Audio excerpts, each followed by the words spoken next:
নাগরপুর গ্রামের সেই রাতের হাওয়া ছিল একটু আলাদা। শুধু ঠান্ডা নয়, বাতাসে যেন ছিল একটা নিঃসঙ্গতা, নীরবতা আর হালকা বিষাদ। গ্রামের ঘরগুলোতে চুলা জ্বলছিল, রুটি সেকার গন্ধে চারদিক ভরেছিল, আর মানুষ লেপ কম্বলের তলায় গুটিসুটি মেরে শুয়ে পড়ছিল। কিন্তু গ্রামের একদম শেষ প্রান্তে, যেখানে কাঁচা রাস্তা থেমে গিয়ে ঘন নীরবতা শুরু হয়, সেখানে দাঁড়িয়েছিল এক ভাঙাচোরা পুরনো ঝুপড়ি। দেখলে মনে হতো যেন সে নিজেই হাওয়ার দমক থেকে বাঁচতে কুঁকড়ে আছে। সেই ছোট্ট ঘরটিতে বসবাস করত দুই বোন, বড় বোন গৌরী এবং ছোট বোন লক্ষ্মী। তাদের মা বাবা অনেক আগেই মারা গিয়েছিল। তখন থেকেই তাদের কষ্ট শুরু হয়। এই দুই বোন মাটির হাঁড়ি পাতিল বানিয়ে সেগুলো বিক্রি করে কোনো মতে সংসার চালাত। দিদি, দেখো তো, আমার আঙুলগুলো নীল হয়ে গেছে। মনে হচ্ছে যেন বরফের একটা ঠান্ডা শীতলতা হাতটাকে শক্ত করে ধরে আছে। দিদি, আমার খুব ভয় লাগছে। যদি রাতে আরও ঠান্ডা হয় তাহলে আমরা ঠিকমতো ঘুমোতেও পারবো না। লক্ষ্মী, শুনছিস? যতক্ষণ আমি বেঁচে আছি তোকে কিছু হতে দেব না। আমরা এর থেকেও কঠিন সময় পার করেছি। মনে আছে তো মা বাবা চলে যাওয়ার দিনটা? তখন তো মনে হয়েছিল সব কিছু শেষ হয়ে গেল। তবুও আমরা টিকেছিলাম। আজও আমরা ঠিক দাঁড়িয়ে থাকব। কিন্তু দিদি, সেদিন তো আমাদের মাথার ওপর একটা নিরাপদ ঘর ছিল, মানুষ ছিল পাশে।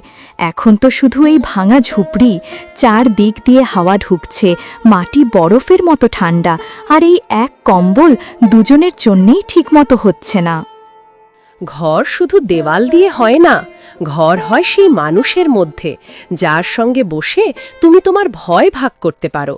আর আমার কাছে সেই মানুষটা তুই। আমাদের ঘর এই ঝুপড়ি নয়, আমাদের ঘর তুই, বুঝলি? হ্যাঁ দিদি, কথা ঠিকই বলেছ। কিন্তু আমি মাঝে মাঝে ভাবি, ভগবান যদি সত্যিই আমাদের দেখেন, তাহলে তিনি কেন আমাদের এভাবে ফেলে রাখেন? এমন ঠান্ডায় আমাদের একা কেন থাকতে হয়? আমাদের জন্য তিনি কোনো অলৌকিক সাহায্য কেন পাঠান না?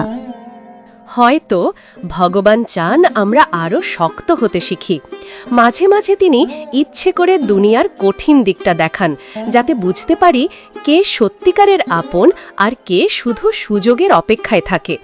আমরা একা নই লক্ষ্মী, আমরা শুধু একটা পরীক্ষা দিচ্ছি। দুই বোন খুব কষ্টে জীবন কাটাচ্ছিল।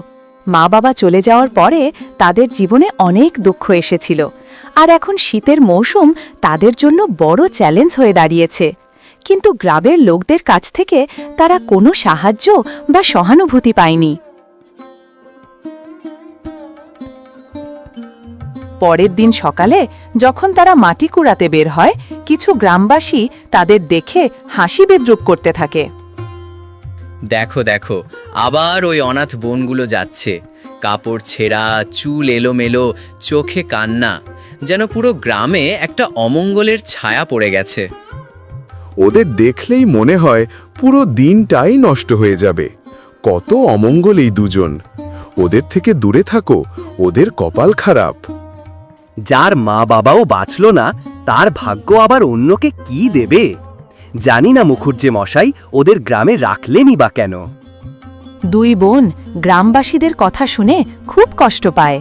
তাদের কথায় সত্যের চেয়ে কটু কথা বেশি ছিল। তাই তারা চুপচাপ সব উপেক্ষা করে নিজেদের কাজে চলে যায়।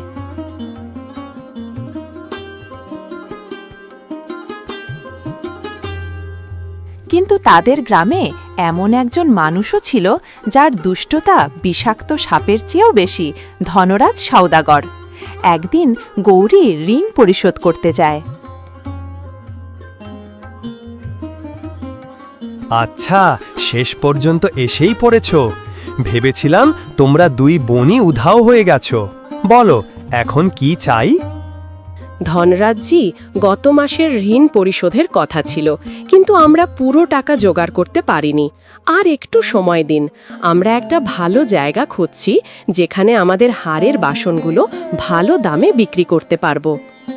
আরে, এসব বাসন বেচে কতটাই বা আয় হবে? তোমরা দুই বোন ঘর সামলাতে যতই চেষ্টা করো, চেষ্টাটা ঠিক পথে হওয়া তো দরকার। চাইলে আমার বাড়িতে এসে কাজ করতে পারো, কাজও পাবে আর রাতে ঠান্ডায় কষ্ট করতে হবে না। ধনরাজজি, কাজ তো দিনের বেলায় হয়, রাতে আমাকে কি কাজ করাবেন? আপনি আসলে কি বোঝাতে চাইছেন? তুই তো বুদ্ধিমান মেয়ে, নিশ্চয়ই বুঝছিস জীবনে টিকে থাকতে গেলে মাঝে মাঝে লোকজনের সঙ্গে মানিয়ে চলতে হয়, না হলে সবাই চাপিয়ে দেয়। আর গ্রামের বেশিরভাগ লোক তো তোমাদের দুই বোনকে ভালো চোখে দেখে না। আমি একমাত্র যে তোমাদের কথা একটু বুঝি। গৌরী আর কোনো কথা বাড়াল না। কথায় কথায় ধনরাজ কি বোঝাতে চাইছে সে স্পষ্ট বুঝে গেল। ভেতরে ভেতরে তার রাগে ফুঁসছিল, কিন্তু কিছু না বলে চুপচাপ সেখান থেকে চলে এলো। রাত যত গভীর হতে লাগল, ঠান্ডা ততই প্রখর হয়ে উঠল। হাওয়া ঝুপড়িটাকে যেন দোলাতে লাগল।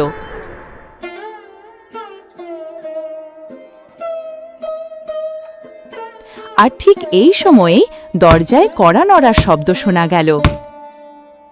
গৌরী বেরিয়ে এসে দেখল গ্রামের রাঘব দাঁড়িয়ে আছে। আরে রাঘব দাদা, আপনি এত রাতে এখানে? আসতেই হলো, তোমরাই তো আমাকে আসতে বাধ্য করলে। রাঘব দাদা, আপনি এত রেগে আছেন কেন? আমরা তো আপনার কাজটাই করছিলাম। আপনি যে মাটির কলসগুলো চেয়েছিলেন সেগুলো পাবেন। আমাদের শুধু আরও কয়েকটা দিন সময় দিন। দাদা, আপনি আমাদের কাছ থেকে মটকা কিনছেন, এটা তো আমাদের জন্য খুশির খবর, কিন্তু এত তাড়াতাড়ি মটকা বানানো সম্ভব হচ্ছে না। দিনে রোদ কম, তাই বানালেও ঠিকমতো শুকোতে পারছি না, সেই জন্যই দেরি হচ্ছে। আরে, আমি তো আগেই বলেছিলাম আমার 1 সপ্তাহের মধ্যে মটকা দরকার, কিন্তু এখন তো প্রায় 10 দিন হয়ে গেল। আমার সময়ের কি কোনো দাম নেই?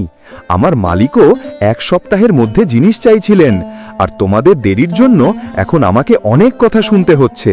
তাই দিন রাত কাজ করে কালই মটকা তৈরি করে দেবে, না হলে তোমরা টাকা পাবে না। দাদা, আপনি এত কঠোর হচ্ছেন কেন? আমরা তো সত্যিই চেষ্টা করছি, যতটা পারছি করছি। রাতে কাজ করা আমাদের পক্ষে কঠিন, ভীষণ ঠান্ডা পড়ে, আর আমাদের গরম কাপড়ও নেই, শুধু 2টা ছেঁড়া কম্বল আছে। দয়া করে আমাদের একটু সময় দিন, আমরা যত দ্রুত পারি মটকা বানিয়ে দেব। আপনি টাকা কেটে নেবেন না, আমাদের ওপর দয়া করুন। শোন লক্ষ্মী, আমার সামনে আবেগ দেখানোর দরকার নেই। আমিও আমার দায়িত্বের পেছনে বাঁধা। আমাকে আমার মালিকের কাছে জবাব দিতে হয়, তিনি আমার ওপর অনেক বিশ্বাস রাখেন। এখন আমি আর কিছু করতে পারবো না। কাল যদি মটকা দিতে পারো তাহলে দাও, না হলে আমি বাধ্য হয়ে অন্য গ্রাম থেকে বানিয়ে আনব। দাদা, এমন কথা বলবেন না, দয়া করুন। আমরা ইতিমধ্যে কয়েকটা মটকা বানিয়েছি আর মাটিও প্রস্তুত করে রেখেছি, শুধু আমাদের আরও কয়েকটা দিন সময় দিন। না না, আমি এসব কিছুই জানি না, আর এখন এ নিয়ে তর্ক বিতর্ক করতে আমার ইচ্ছে নেই। কাল সকাল পর্যন্ত পুরো 30টা মটকা চাই। এ বলেই রাঘব সেখান থেকে চলে যায়। দুই বোন ভয় ও উদ্বেগে ভিতরে বসে পড়ে। দিদি, এখন কি হবে? আমরা তো শুধু কয়েকটা মটকা বানিয়েছি। কাল রাঘব দাদাকে পুরো 30টা মটকা দিতে হবে, না হলে তিনি আমাদের টাকা দেবেন না। এত দিনের পরিশ্রম আর সময়ও নষ্ট হয়ে যাবে, তাছাড়া আমাদের ওপরে ধারও আছে। আমি বুঝতে পারছি বোন, কিন্তু এখন চিন্তা করে কিছু হবে না, কাজ করতে হবে। আজকাল কেউ কারো সমস্যা দেখে না, সবাই শুধু নিজের সুবিধা চায়। তাছাড়া গ্রামের বেশিরভাগ মানুষ তো আমাদের অমঙ্গলজনক মনে করে। জানি না দিদি, আমাদের ভাগ্যই কি এত খারাপ, নাকি ভগবান আমাদের পরীক্ষা নিচ্ছেন? ওসব কথা বাদ দে বোন, আজ আমাদের রাতভর কাজ করতে হবে, যাতে কাল সকালে রাঘব দাদাকে পুরো 30টা মটকা দিতে পারি। তুই শুয়ে একটু বিশ্রাম কর, রাত জাগে তোর কাজ করার দরকার নেই, আমি সব সামলাব। দিদি, আমিও তোমার সঙ্গে রাতভর কাজ করতে প্রস্তুত, কিন্তু দিদি, মটকাগুলো তো কালকের মধ্যে কিভাবে শুকাবে? এটা তো অসম্ভব। সব ঠিক হয়ে যাবে। আমার মাথায় একটা নতুন আইডিয়া এসেছে। রোদ না থাকলে কি হবে, আমরা আগুনের ধারে ভিজে থাকা মটকাগুলো শুকিয়ে নেব। দেখবি কালকের মধ্যে সব হয়ে যাবে। ভগবান আমাদের সঙ্গে আছেন। এ বলেই গৌরী মটকা বানানোর কাজে লেগে পড়ে। লক্ষ্মীও সঙ্গে যোগ দেয়। দুই বোন সারা রাত মটকা বানায় এবং আগুনের পাশে শুকোতে রাখে। রাতের হাওয়া যেন তাদের শেষ নিঃশ্বাসটুকুও ছিনিয়ে নিতে চাইছিল। তবে ঝুপড়ির বাইরে তাদের দেহ ক্লান্ত হলেও হৃদয় সাহস তখনও অটুট ছিল। দুই বোন সারা রাত কাজ করেছিল, ঘুম না দিয়ে, বিশ্রাম না নিয়ে, শুধুই মাটি আর আশা নিয়েই। মটকাগুলো একের পর এক তৈরি হচ্ছিল। কিছুতে ফাটল ছিল, কিছুটা অসম্পূর্ণ, তবু কাজ শেষ হয়েছিল। রাত কেটে গেছে, কিন্তু ক্লান্তি এত গভীর যে মনে হচ্ছিল গৌরী আর লক্ষ্মী একে অপরের ওপর ভর দিয়ে বসেছিল। দিদি, আমরা করে দেখিয়েছি। সারা রাত না ঘুমিয়ে পরিশ্রম করলাম, ভগবানের দয়ায় কাজ শেষ হয়ে গেছে। তুই দেখ, ধীরে ধীরে আমাদের ক্লান্তি কাটবে আর মটকা বিক্রি করে আমাদের রুটি জুটে যাবে। এখন একটু বসে বিশ্রাম নেয়, আমি আগুনটা নিভিয়ে দিচ্ছি।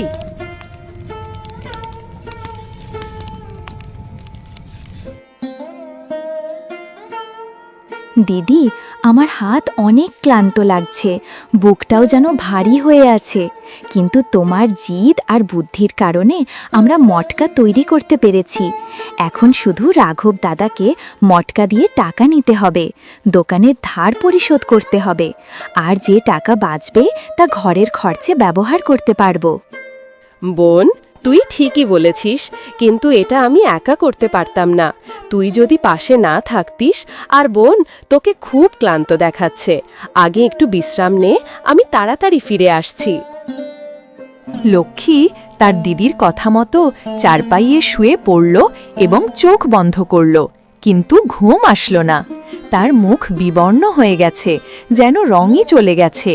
সে নিজের মধ্যে কাঁপন অনুভব করল, কারণ তার অস্থিরতা মুহূর্তে মুহূর্তে বাড়ছিল। সূর্যের রোদ এখন তীব্র হয়ে উঠেছে, কিন্তু দুই বোনের ভেতরের ঠান্ডা এখনও কাটেনি। বরফের মতো হাওয়া যেন লক্ষ্মীর হাড়ের ভেতর পর্যন্ত প্রবেশ করছিল। গৌরী সব মটকা এক জায়গায় জমা করে রাঘবের জন্য অপেক্ষা করতে লাগল। কিছুক্ষণ পরে রাঘব আরেকজনকে নিয়ে এলো। গৌরী, আমি এগুলো এখন নিয়ে যাচ্ছি, কিন্তু মটকাগুলো যদি নরম বা দুর্বল হয় তাহলে আমার মালিকের কাছে বকুনি খেতে হবে। তাই আগে থেকেই বলছি, কোনো সমস্যা হলে টাকা ফেরত দিতে হবে।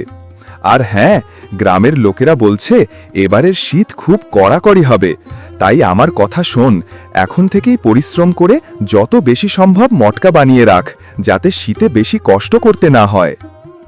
রাঘব দাদা, আমরা মটকাগুলো ভালো মানের মাটিতে বানিয়েছি এবং অনেক সময় দিয়ে ভালোভাবে শুকিয়ে মজবুত করেছি, তাই আপনার চিন্তার কিছু নেই। আর ধন্যবাদ, আপনি আমাদের কাছ থেকে মটকা কিনেছেন এবং আমাদের কথাও ভেবেছেন। আমি ভাবছিলাম শীত আসার আগে যত বেশি সম্ভব মটকা বানিয়ে রাখব। আপনার আরও কখনো মটকা লাগলে অবশ্যই বলবেন দাদা।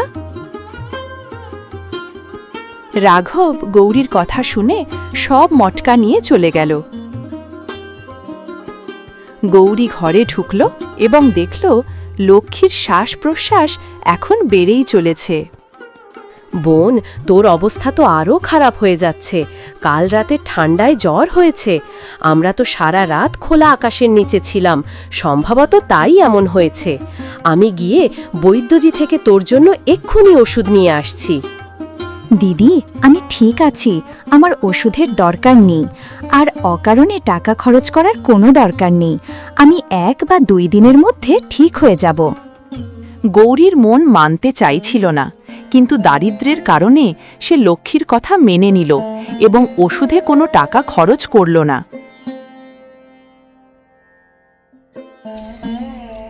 কিন্তু দিন কাটার সঙ্গে সঙ্গে সন্ধ্যার দিকে লক্ষ্মীর জ্বর আরও বেড়ে গেল। তার ঠোঁট নীল হয়ে যেতে লাগল, মুখও একপাশে বেঁকে যাচ্ছিল। গৌরী তৎক্ষণাৎ তার কপালে হাত রেখে জ্বর কমানোর চেষ্টা করতে লাগল। লক্ষ্মী, কিছু বল, আমার দিকে চোখ তুলে তাকা। তোর কি জ্বর অনেক হয়েছে? বল, তোর কোথায় ব্যথা করছে? দিদি, মাথায় যেন আগুন জ্বলছে, কিন্তু শরীরে ঠান্ডা লাগছে। আমার খুব কাঁপুনি হচ্ছে আর শরীরও খুব ব্যথা করছে। গৌরীর চোখ থেকে পানি পড়ল, তবু সে হাল ছাড়ল না। তারা কম বয়সী এবং বেশি পড়াশোনা জানত না, তাই জ্বর কমানোর জন্য ঠিক কি করতে হবে সেটা তারা জানত না। ঠিক আছে, আমি সব ঠিক করে দেব। তুই এখানে শুয়ে থাক, আমি গরম পানি নিয়ে আসছি, একটু মালিশ করে দেব, তারপর গিয়ে বৈদ্যজিকে ডেকে আনব।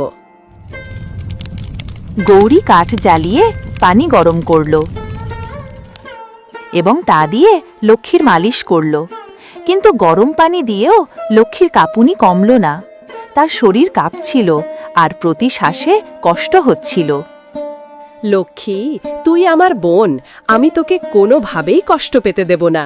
আমি এখনই বৈদ্যজির বাড়ি গিয়ে তাকে ডেকে আনব। তুই একটু ধৈর্য ধরে, আর যদি তিনি বাড়িতে না থাকেন তাহলে আমি অন্য কারো কাছ থেকে সাহায্য নিয়ে হলেও ওষুধ এনে দেব। যা দরকার হোক আমি করব। এ বলেই গৌরী দ্রুত রাতের অন্ধকারে ঠান্ডার তোয়াক্কা না করে বৈদ্যজিকে ডাকতে বেরিয়ে পড়ল। গৌরীর ভাগ্য ভালো ছিল যে বৈদ্যজি বাড়িতে ছিল।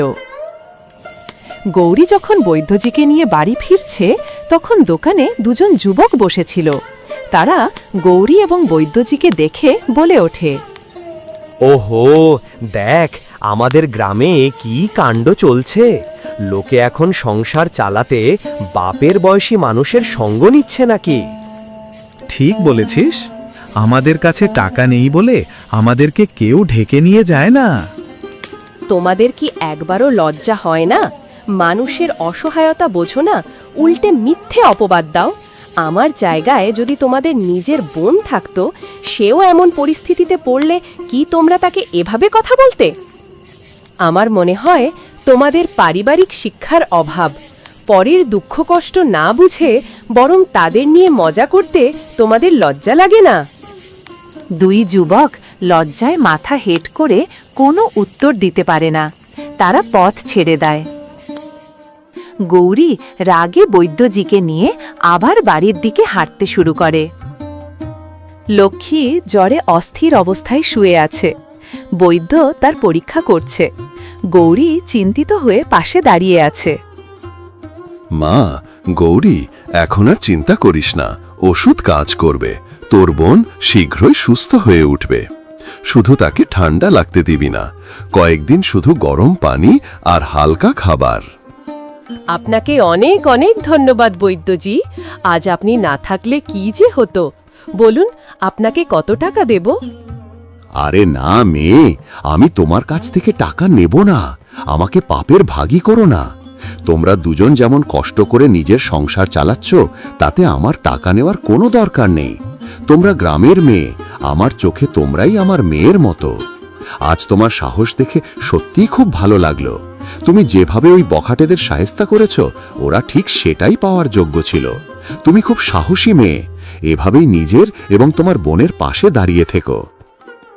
বৈদ্যজি, আপনার মতো মানুষদের কারণেই তো এই গ্রামে থাকতে ভালো লাগে, না হলে আমাদের তো অনেকেই দেখতে পর্যন্ত চায় না। চলুন বৈদ্যজি, আমি আপনাকে একটু এগিয়ে দিই। না, আমি চলে যাই।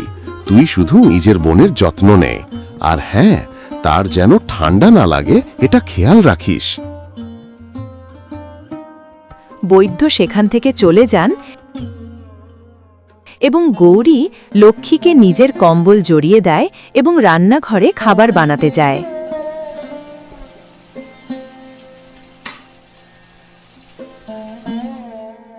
কিছুক্ষণ পরে গৌরী লক্ষ্মীর জন্য খাবার নিয়ে আসে। দিদি, তুমি আমার প্রাণ বাঁচিয়েছ। আমি ভয় পেয়েছিলাম। জানি না হঠাৎ করে এত অসুস্থতা কেন হলো। আমার তো শরীর যেন ভেঙে পড়তে চলেছিল। আরে পাগলি, শুধু জ্বর হলে কেউ মরে না। তুই অযথাই এত ভয় পাচ্ছিলি। এখন তুই একদম ঠিক হয়ে যাবি।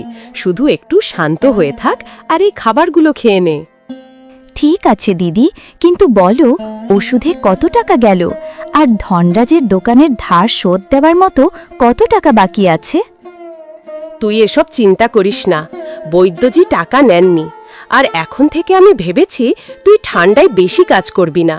তোর খুব তাড়াতাড়ি সর্দি লাগে এবং তুই এমনই অসুস্থ হয়ে পড়িস। তুই এমন অসুস্থ হয়ে পড়লে আমার হৃদয় কেঁপে ওঠে বোন।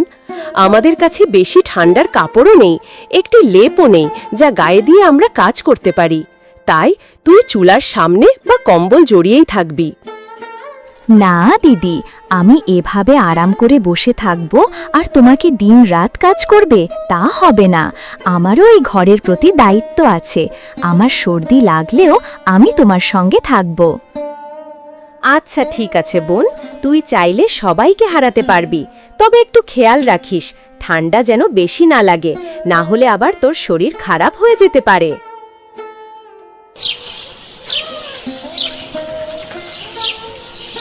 পরের দিন সকালে গৌরী রান্নাঘরের চুলায় খিচুড়ি নাড়ছিল, কিন্তু তার মন ছিল অন্যমনস্ক।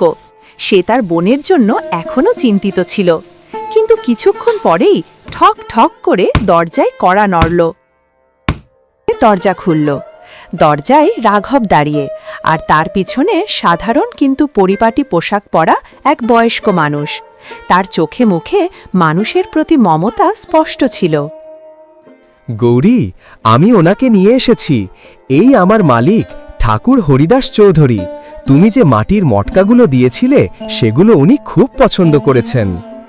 নমস্কার চাচা, ঘরের ভেতর আসুন। ঠাকুর হরিদাস ভেতরে গেলেন না, তবে ঝুপড়িটার চারপাশে ভালো করে তাকালেন। দেখলেন দেয়ালে ফাটল, মাটির মেঝে আর খড়ের ছাদ। তবু পুরো ঘরে পরিশ্রম আর সংগ্রামের একটা গন্ধ ছিল। মেয়ে, তোমার কাজ খুব নিখুঁত। মটকাগুলো খুব মজবুত এবং সুন্দরও বটে। আমাদের দইয়ের ব্যবসায় এমন মটকার বিশেষ দরকার পড়ে। দই মাটির পাত্রেই ঠিকভাবে জমে। অনেক জায়গায় খুঁজেছি, কিন্তু তোমার মতো মটকা বানানোর হাত পাইনি। কিছুক্ষণ পরে লক্ষ্মীও বাইরে আসে। চাচাজি, আমরা তো শুধু প্রয়োজন অনুযায়ী কাজ করেছি। আমাদের কাছে বেশি সুবিধা নেই, আছে শুধু ইচ্ছাশক্তি আর পরিশ্রম। আপনার এতটা ভালো লেগেছে শুনে আমরা খুবই খুশি হয়েছি। মেয়ে, আসল পুঁজি তো এটাই। বাকি সব জিনিস শিখে নেওয়া যায়। তোমরা দুজনেই খুব পরিশ্রমী, যোগ্য আর ভদ্র, আর সেই কারণেই আমি আজ এখানে এসেছি। চাচা, আমি কিছুই বুঝতে পারছি না, আপনি কি বলতে চাইছেন? আমি স্পষ্টভাবে বলছি, যদি তোমরা রাজি হও তাহলে এখন থেকে আমরা প্রতি মাসে তোমাদের কাছ থেকে 300টি মটকা কিনব। দাম আমরা দেব আর সময় ঠিক করবে তোমরা। গৌরী অবিশ্বাসে চোখ তুলে তাকালো এবং লক্ষ্মীর চোখে জল জল করে উঠল আনন্দ। 300টা? আমরা তো মাত্র দুজন, তবুও চেষ্টা করব। আপনি যদি প্রতিশ্রুতি দেন যে আমাদের কাজের সঠিক মূল্য দেবেন আর সম্মান করবেন, তাহলে আমরা মন প্রাণ দিয়ে কাজটা করে দেব। ঠাকুরের মুখে হাসি ফুটে উঠল এবং তিনি নম্রভাবে বললেন। ঠাকুরের এই কথাগুলো গৌরীর হৃদয়ে গভীরভাবে গেঁথে গেল। সে এবং লক্ষ্মী খুব খুশি হয়ে গেল। তোমরা দুজন চিন্তা করো না, আমি তোমাদের ব্যাপারে তাকে সব বুঝিয়ে বলেছি। তাই তিনি তোমাদের বাড়িতে এসে কথা বলেছেন। তিনি খুব ইমানদার মানুষ, কখনো কোনো গরিবের ক্ষতি করেন না। শুধু সময়ের বিষয়ে তিনি খুব কড়াকড়ি। ধন্যবাদ রাঘব দাদা, আপনি আমাদের প্রতি সত্যিই বড় উপকার করেছেন। যেখানে গ্রামের অনেকেই আমাদের উপহাস করে, আমাদের অশুভ মনে করে, সেখানে আপনি আমাদের কথা ভেবেছেন। কোন মুখে আপনাকে ধন্যবাদ জানাক বুঝতে পারছি না। আরে লক্ষ্মী, তোমরা দুজন তো আমার বোনের মতো। সেদিন কাজের চিন্তায় একটু কঠোর কথা বলে ফেলেছিলাম। আমাকে সেদিনের জন্য মাফ করে দিও। আর হ্যাঁ, আমাকে ধন্যবাদ দিও না, ধন্যবাদ দিও ঠাকুরকে। এবং ঠাকুর তাদের দিকে হাসি দিয়ে বিদায় নিয়ে চলে গেলেন।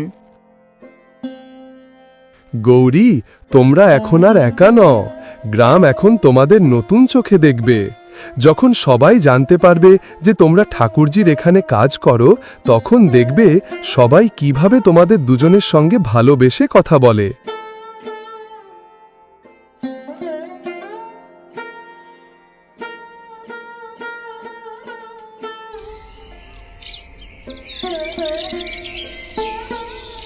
কয়েকদিন পর ঝুপড়ির বাইরে এখন নতুন চাক, নতুন মাটির স্তূপ, লক্ষ্মী ও গৌরীর জন্য পশমের লেপ।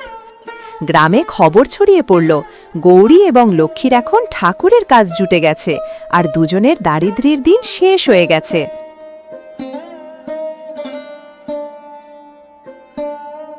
এক রাতে লক্ষ্মী চুলার সামনে বসে তার দিদির সঙ্গে পুরনো দিনগুলোর কথা বলছিল। দিদি, সেদিন যদি আমরা হাল ছেড়ে দিতাম, যদি ঠান্ডাকে ভয় পেয়ে কাজ থামিয়ে দিতাম, তাহলে আজ এসব কিছুই হতো না। বোন, ঠান্ডা হোক বা দুর্ভাগ্য, সাহস থাকলে সবই পার হওয়া যায়। সেদিন আমরা যে পরিশ্রম করেছিলাম, সেই পরিশ্রমই আজ আমাদের এই কষ্টের জীবন থেকে একটু ভালো পথে এনে দিয়েছে। দিদি, এখন গ্রামবাসীরাও আমাদের পরিশ্রম বুঝতে পেরেছে। হ্যাঁ বোন, এখন আর কেউ আমাদের নিন্দা করবে না। এখন আমরা মাথা উঁচু করে চলব, সঙ্গে কঠোর পরিশ্রম করব আর ঠাকুরজির জন্য ভালো মানের মটকা তৈরি করতে থাকব। ঠিক বলেছ দিদি, এখন আমরা পিছপা হব না, এখন আমরা সব সময় এগিয়ে যাব।